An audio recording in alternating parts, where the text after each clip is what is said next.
When I was studying philosophy of religion at Trinity Evangelical Divinity School, doing my master's degree there, one of my classmates told me a story about how he stopped by a gas station in Highland Park near the seminary to fill up his car, and he got to talking with the gasoline station attendant. And the gas station attendant asked my classmate what he does. And my friend said, well, I study philosophy. And the gas station attendant said, oh, so you're going to be a shrink, huh? And my friend said, no, that's psychology. I study philosophy, like Plato and Aristotle. And the gas station attendant said, oh, yeah, they were shrinks too. Well, it seems like anybody can be a philosopher these days. I remember hearing some time ago Chris Christopherson described as a philosopher.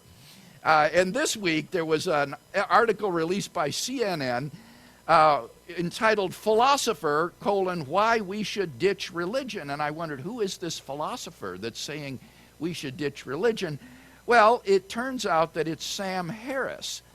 And I was surprised to hear Sam Harris described as a philosopher. He's one of the new atheists. He's a neurologist, but apparently now he's also a philosopher. The story says, quote, for the world to tackle truly important problems, people have to stop looking to religion to guide their moral compasses.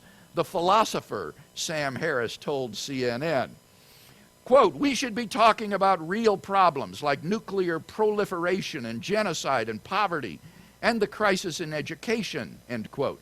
Harris said in a recent interview at the TED conference in Long Beach, California. TED is a nonprofit group dedicated to ideas worth spreading. They bring in speakers to talk about new ideas that need to be made more popular and spread through the culture. So Sam Harris was there speaking at this TED conference. Quote from Harris, these are issues which tremendous swings in human well-being depend on, and it's not at the center of our moral concern. Religion causes people to fixate on issues of lesser importance, said Harris, a well-known secularist, philosopher, and neuroscientist who is the author of the books The End of Faith and Letter to a Christian Nation. Quote, religion has convinced us that there's something else entirely other than concerns about suffering. There's concerns about what God wants. There's concerns about what's going to happen in the afterlife, he said. Now, these concerns, of course, will be empty and meaningless and unimportant only if religion is false, right? After all, if religion is true, if Christianity is true, then it would seem to me to be of paramount importance to ask whether or not God exists and where you're going to spend eternity. You're going to be dead a lot longer than you're going to be alive on this planet. And therefore, these would seem to me to be issues of paramount importance. Concerns about what God wants and what the afterlife is like and what will happen there. So really, the whole program that he's announcing just presupposes the truth of atheism. So he's saying, given that atheism is true, there are more important concerns than religious concerns. Well, of course, but the question is, well, I think that atheism is true. He's begging the question in favor of his worldview and then declaring that whatever conflicts with his worldview is unimportant. Moreover, I'm a little surprised that he says that religion has led us to be concerned about things other than suffering. Anybody who knows anything about Western history and contemporary demographics know that Christianity has been the most powerful force in the history of mankind for the alleviation of human suffering. The modern education and founding of the universities, hospitals, the nursing profession, medical care, all of these have sprung out of a Christian concern to alleviate the suffering of the world. One of my professors once put it this way. He said, there aren't very many humanistic leper colonies. And I thought that really captured it nicely. Who founds leper colonies? It's the church who cares about those who suffer. In fact, there was some time ago a book recently appeared called Who Really Cares?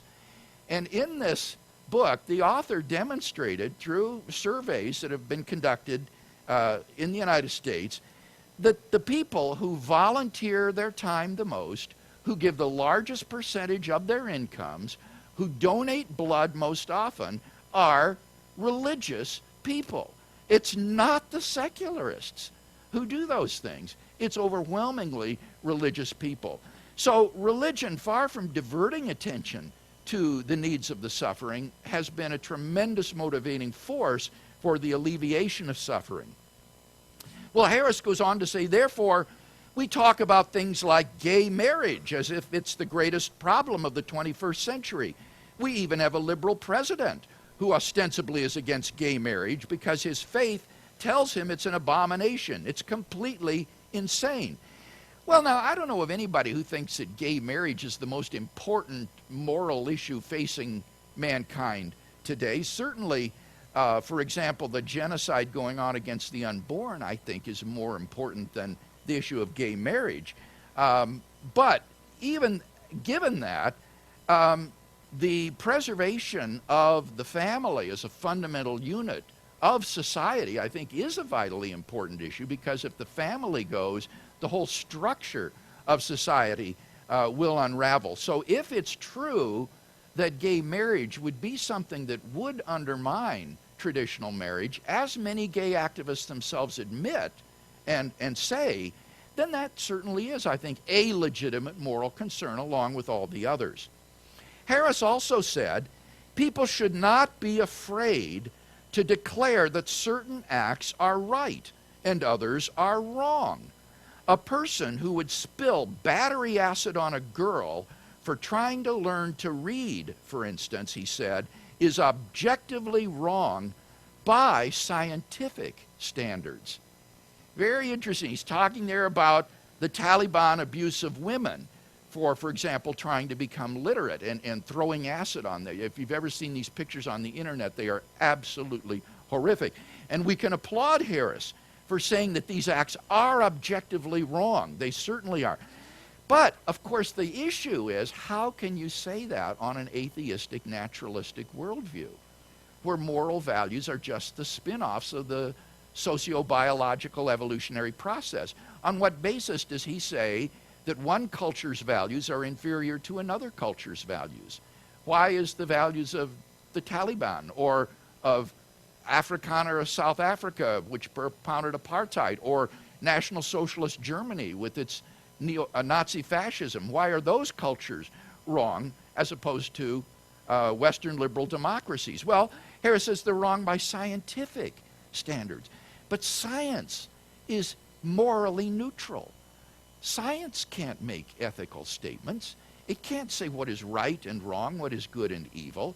Take a Nazi scientist at one of the death camps during World War II, like Joseph Mengele, who performed medical experiments on human prisoners.